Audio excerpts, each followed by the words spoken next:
ఈరోజు ఎన్నికల ముందు కాంగ్రెస్ పార్టీ తెలంగాణ ప్రజానీకాన్ని మోసం చేసి అనేక మాయమాటలు చెప్పి అనేక అమలు కానీ 420 హామీలు ఇచ్చి అమలు కానీ 6 గ్యారెంటీలు ఇచ్చి ఈరోజు రాష్ట్ర ప్రజానీకాన్ని దగా చేసి మోసం చేసి అధికారం చేపట్టినటువంటి కాంగ్రెస్ ప్రభుత్వాన్ని మనం చూస్తున్నాం.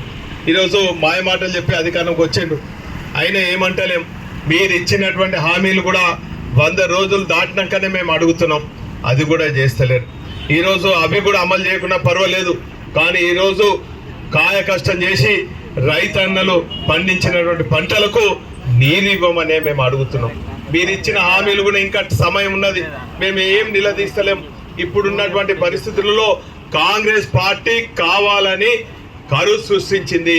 ఈ కరువుకు కారణం కాంగ్రెస్ పార్టీ అని చెప్పి తెలంగాణ ప్రజల పక్షాన మరి మేము పోరాడుతున్నాం. ప్రత్యేకించి రైతే రాజ్యం మరి అని చెప్పి ఈరోజు తెలంగాణకే కాదు దేశానికే అన్నపూర్ణగా రాష్ట్రంగా గత 10 ఏళ్ల క్రితము మరి కేసీఆర్ గారి నాయకత్వంలో ఈ రాష్ట్ర తెలంగాణ రైతాంగం అంతా కూడా మరి బ్రహ్మాండంగా రాత్రనగా పరగనక కాయకష్టంతో పండించినటువంటి పంటకు గిట్టుబాటు ధరతో పాటు సకాలంలో ఎరువులతో పాటు 24 గంటలు ఉచిత కరెంటు బ్రహ్మాండంగా ప్రాజెక్టులు నిర్మాణం చేసి మరి ఆ రోజు కాకతీయులు నిర్మాణం చేపట్టినటువంటి 24,000 గొలుసు కట్టు చెరువులను పునరుద్ధరించి బ్రహ్మాండంగా ఎండాకాలంలో కూడా మత్తళ్ళు పడే విధంగా చెరువులు నింపితే ఈరోజు చెరువులను ఎండగొట్టిరు, ప్రాజెక్టులను కొంటి సాకులు చేపట్టి ఈరోజు ప్రాజెక్టులను నీళ్ళు రాకుండా చేస్తున్నారు.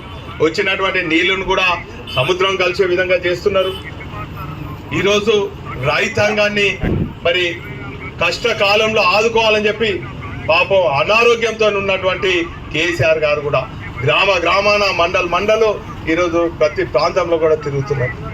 ఈరోజు మీ అందరు కూడా విజ్ఞప్తి చేస్తున్నా, ఈరోజు కాంగ్రెస్ పార్టీ కరువు సృష్టించి ఈరోజు రైతాంగాన్ని మరి ఈరోజు ఏడ్పిస్తుంటే, మరో పక్క గులాబీ కుటుంబ సభ్యులను వారి శ్రమ కోర్చి గెలిపించినటువంటి నాయకులు 10 ఏళ్ల పాటు అన్ని రకాలుగా గులాబీ కండువ వేసుకొని అన్ని రకాలుగా మరి అన్ని లాభాలు రాజకీయంగా ఆర్థికంగా లాభాలు పొంది ఈరోజు గులాబీ కుటుంబ సభ్యులకు వెన్నుపోటు పొడిచి ఏ పార్టీలకు పోతున్నటువంటి పరిస్థితి మనం చూస్తున్నాం.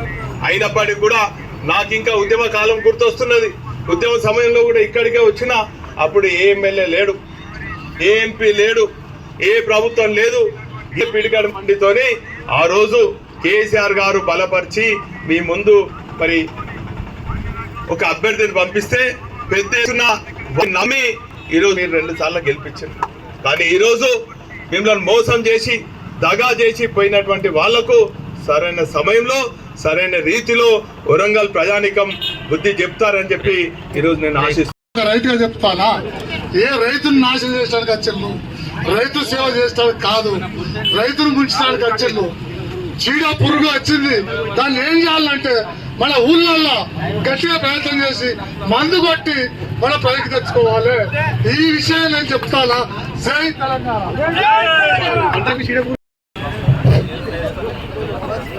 ఈరోజు ఆదేశాల మేరకు నియోజకవర్గాలలో ఏర్పాటు చేసుకుంటాం రైతు దీక్షా దివస్ కార్యక్రమానికి పిలుపు మేరకు ఈరోజు మన వర్ధనపేట నియోజకవర్గ కేంద్రంలో కరెంటు అదేవిధంగా నీళ్లు ఇచ్చి మన రైతులు ఆదుకోవడం జరిగింది. ఈ ప్రభుత్వం వచ్చి కనీసం 100 రోజులు కాకుండానే ఇప్పటికీ రైతులు ఇబ్బందిగా నిలబడుతున్నారు. పంటలు పెట్టే పంటలు కూడా సరిగ్గా చేతిరాక చాలా మంది పంటలు జరిగింది. దానిలో భాగంగానే మరొకసారి పేరు ధన్యవాదాలు చేసుకుంటున్నాం.